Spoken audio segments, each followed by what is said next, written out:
اسرائیل کی رات کے آسمان میں 13 اپریل 2024 کو منظر کچھ اس طرح کا ہوتا ہے۔ بسم اللہ الرحمن الرحیم، السلام علیکم۔ امید کرتا ہوں کہ سب دوست خیریت ہوں گے۔ ایران اسرائیل پر 300 سے زائد میزائل اور 170 بم پر ڈومز اٹیک کرتا ہے۔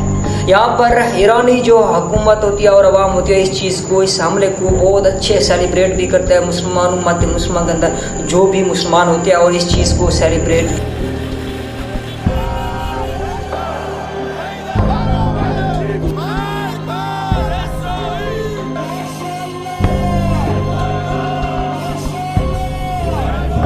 کرتے ہیں۔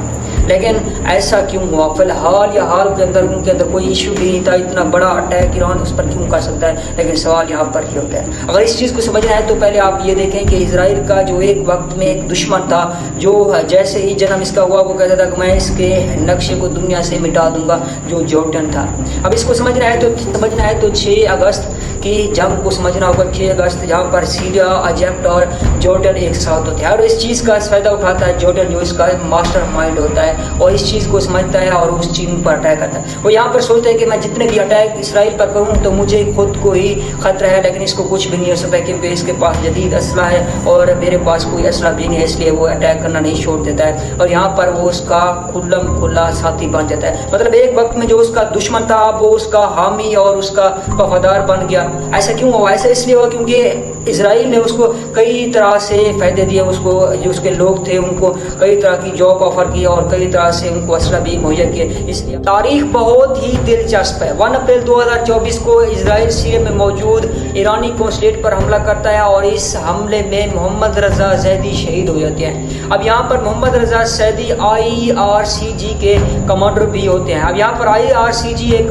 مخصوص قسم کی آرمی ہوتی ہے جو ایران اپنے طرح بناتا ہے اور ہر ملک کے اندر اپنی آرمی کو پھیلا دیتا ہے۔ اب وہ جس ملک کو ساتھ اس کے ساتھ ملا دے، اب جس ملک کو چاہے اس پر اٹیک کرا دے، یہ اس کے کنٹرول میں ہوتا ہے۔ اور IRCG کے اندر گورنمنٹ کا کوئی بھی رول نہیں ہوتا، وہ چاہے جس کو حمایت کر دے یا جس کی مخالفت کر دے، یہ صرف اور صرف اسی کی حمایت ہے۔ جب اس چیز کو اگر سمجھنا ہے تو 7 اکتوبر 2023 کو پچھلے سال ہی ان پر حماس اسرائیل پر اٹیک کرتا ہے۔ اس چیز کو سمجھنا ہے تو اس سے پہلے پیچھے ایک سال چلتے ہیں تو یہاں پر دیکھتے ہیں 7 اکتوبر 2023 کو حماس اسرائیل کے اندر گھس کے لوگوں کو مارنا شروع کر دیتے ہیں اور 1000 سے زائد اسرائیل لوگوں کو مارتے ہیں اور کچھ لوگوں کو بندی بنا لیتے ہیں، اور اسی کا بدلہ لینے کے لیے اسرائیل سیریا میں موجود ان کے کمانڈر کو شہید کرتے ہیں اور آیت اللہ خمینی اعلان کرتے ہیں کہ ہم اسرائیل کا دنیا سے نقشہ ہٹا کر رکھ دیں گے۔